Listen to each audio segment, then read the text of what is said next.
శ్రీ సాయినాథాయ నమః. శ్రీ సాయి సచ్చరిత్రము 37వ అధ్యాయము చావడి ఉత్సవము. హేమాడ్ పంతు ఈ అధ్యాయములోని కొన్ని వేదాంత విషయములు ప్రస్తావించిన పిమ్మట చావడి ఉత్సవమును గూర్చి వర్ణించుచున్నాడు. తొలి పలుకు శ్రీ సాయి జీవితము మిగుల భావనమైనది. వారి నిత్యకృత్యములు ధన్యములు. వారి పద్ధతులు చర్యలు వర్ణింపనలవి కానివి. కొన్ని సమయములందు వారు బ్రహ్మానందముతోని మైమరచడివారు. మరికొన్ని సమయముల యందు ఆత్మజ్ఞానముతోని తృప్తి పొందడివారు. ఒక్కొక్కప్పుడు అన్ని పనులను నెరవేర్చుచు ఎట్టి సంబంధము లేనట్లుండడివారు. ఒక్కొక్కప్పుడును ఏమీయును చేయనట్లు కనిపించినప్పటికీ వారు సోమరిగా గాని నిద్రితులుగా కాని కనిపించడివారు కారు. వారు ఎల్లప్పుడూ ఆత్మానుసంధానమును చేసటివారు. వారు సముద్రం వలె శాంతముగా తొణకక యుండినట్లు కనిపించినను వారి గాంభీర్యము లోతు కనుగొనరానివి.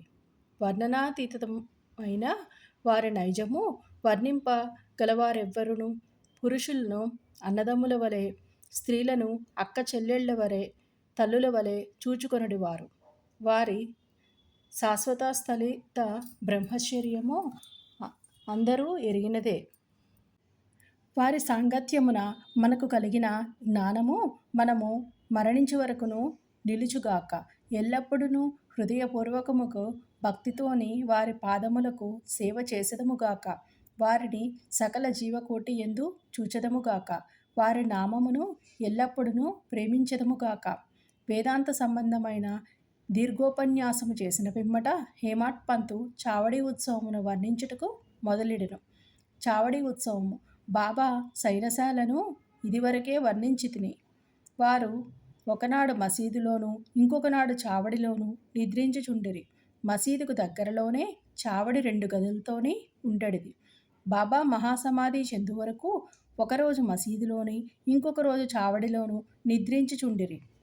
1910 డిసెంబర్ 10వ తేదీ నుంచి చావడిలోని భక్తులు పూజా హారతులు జరప మొదలెడిరి. బాబా కటాక్షముచే దీనినే ఇప్పుడు వర్ణింతుము. చావడిలోని నిద్రించు సమయము రాగా భక్తులు మసీదులోని గుమిగూడి కొంతసేపు మంటపములోని భజన చేసడివారు.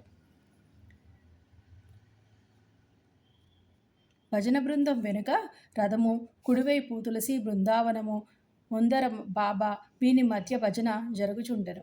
భజన యందు ప్రీతిగల స్త్రీ పురుషులు సరి అయిన కాలమునకు వచ్చుచుండిరి.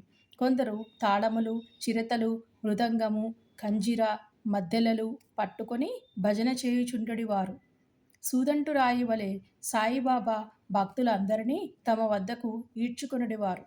బయట బహిరంగ స్థలములోని కొందరు దివిటీలు సరిచేయుచుండిరి. కొందరు పల్లకిని అలంకరించుచుండిరి. కొందరు బెత్తములను చేతధరించి శ్రీ సాయినాథ్ మహారాజ్ కి జై అని కేకలు వేయుచుండిరి. మసీదు మూలలు తోరణములతోని అలంకరించబడి ఉండెను. మసీదు చుట్టూ దీపములు వరుసల కాంతిని వెదజల్లుచుండెను. బాబా గుర్రము శ్యామాకర్ణి సజ్జితమై బయట నిల్చుచుండును. అప్పుడు తాత్యాపాటీలు కొంతమందిని వెంటబెట్టుకుని వచ్చి బాబాను సిద్ధముగా నుండుడనియు చెప్పెడివారు. బాబా నిశ్చలముగా కూర్చుండెడివారు. తాత్యాపాటీలు వచ్చి బాబా చంకలో చేయి వేసి లేవనెత్తుచుండెను. తాత్యా బాబాను మామ అని పిలిచెడివాడు. నిజముగా వారి బాంధవ్యము మిక్కిలి సన్నిహితమైనది. బాబా శరీరంపై మామూలు కఫినీ వేసుకుని, చంకలోని సటకా పెట్టుకుని, చిలుమును పొగాకును తీసుకుని, పైన ఉత్తరీయం వేసుకొని బయలుదేరటకు సిద్ధపడుచుండిరి. పిమ్మట తాత్య జలతార సెల్లాను బాబా ఒడలిపై వేసటివారు.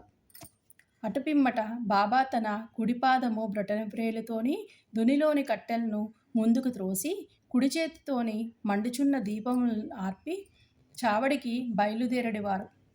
అన్ని వాయిద్యములు మ్రోగడివి. మతాబా, మందు సామాను, అనేక రంగులు ప్రదర్శించుచు కాలడివి. పురుషులు, స్త్రీలు బాబా నామము పాడుచు మృదంగము, వీణల సహాయముతో భజన చేయుచు ఉత్సవములోని నడుచుచుండిరి. కొందరు సంతసముతోని నాట్యమాడుచుండిరి. కొందరు జెండాలను చేత పట్టుకొనుచుండిరి. బాబా మసీదు మెట్లపైకి రాగా బాల్దారులు శ్రీ సాయినాథ్ మహారాజ్ కి జై అని కేకలు పెట్టుచుండిరి. బాబాకి ఇరుప్రక్కల చామరములు మొదలగునవి పట్టుకొని విసురుచుండెరు. మార్గమంతయును అడుగులకు మడుగులు పరిచెడివారు. వారిపై బాబా భక్తులు గెలుతతో నడుచెడివారు. తాత్య ఎడమ చేతిని, మహల్సాపతి కుడి చేతిని బాపూసాహెబ్ జోగ్ శిరస్సుపై ఛత్రమును పట్టుకొనిడివారు. ఈ ప్రకారముగా బాబా చావడికి పయనమగుచుండెను.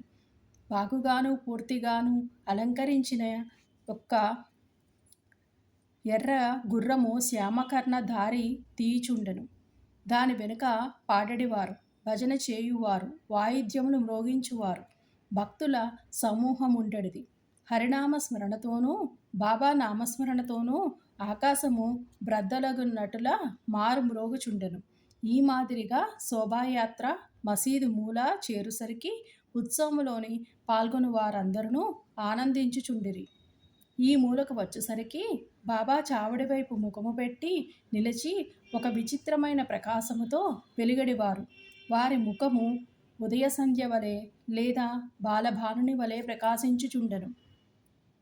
అచట బాబా ఉత్తరం వైపు ముఖం పెట్టి కేంద్రీకరించిన మనస్సుతోని నిల్చడివారు. వారెవరినో పిలిచినట్లా కనిపించడివారు. సమస్త వాయిద్యములు మ్రోగుచున్నప్పుడునూ బాబా తన కుడి చేతిని క్రిందకు మీదకు ఆడించడివారు. అట్టి సమయమున కాకాసాహెబ్ దీక్షిత్ ముందుకు వచ్చి ఒక వెండి పళ్ళెములోని పువ్వులు, గులాల్ పొడిని తీసుకుని బాబాపై పెక్కుసార్లు చల్లుచుండెను. అట్టి సమయమందు సంగీత వాయిద్యములు వాని శక్తి కొలది ధ్వనించుచుండెను. బాబా ముఖము స్థిరమైన దృగుణీకృత ప్రకాశముతోడను సౌందర్యముతోడను వెలుగుచుండెను. అందరూ ఈ ప్రకాశమును మనసారా గ్రోలుచుండిరి. ఆ దృశ్యమును ఆ శోభను వర్ణించుటకు మాటలు చాలవు. ఒక్కొక్కప్పుడు ఆనందమును భరించలేక మహల్సాపతి దేవత ఆవేశించిన వాని వలె నృత్యము చేయువాడు. కానీ బాబా యొక్క ధ్యానం ఏమాత్రమును చెదరక ఉండెడిది. చేతిలోని లాంతర పట్టుకొని తాత్యాపాటీలు బాబాకు ఎడమ ప్రక్క నడుచుచుండెను. భక్త మహల్సాపతి కుడివైపు నడుచుచు బాబా సెల్ల అంచును పట్టుకొనిడివారు. ఈ ఉత్సవముతోని రమణీయముగాను ఉండెడిది. వాని భక్తి చెప్పనలవి కానిది. ఈ పల్లకీ ఉత్సవమును చూచుటకు పురుషులు, స్త్రీలు, ధనికులు, పేదవారు గుమిగూడుచుండిరి. బాబా నెమ్మదిగా నడుచుచుండెను. భక్తి ప్రేమలతోని భక్త మండలి బాబాకి ఇరుప్రక్కల నడుచుచుండెడివారు. వాతావరణమంతయును ఆనందపూర్ణమై ఉండగా శోభాయాత్ర చావడి చేరుచుండెను. ఆ దృశ్యము ఆ కాలము గడిచిపోయినవి. ప్రస్తుతము కానీ ఇక ముందు కానీ ఆ దృశ్యమును కనలేము. అయినను ఆ దృశ్యమును జ్ఞప్తికి తెచ్చుకొని భావన చేసినచో మనస్సుకు శాంతి, తృప్తి కలుగును. చావడిని బాగుగా అలంకరించుచుండిరి. దానిని తెల్లని పైకప్పుతోనూ, నిలువుట అద్దములతోనూ, అనేక రంగుల దీపములతోనూ, వ్రేళ్లాడగట్టిన గాజు బుడ్డీలతోనూ అలంకరించుచుండిరి. చావడి చేరగానే తాత్యా ముందు ప్రవేశించి ఒక ఆసనం వేసి బాలీసు నుంచి బాబాను కూర్చుండబెట్టి మంచి ఉంగరక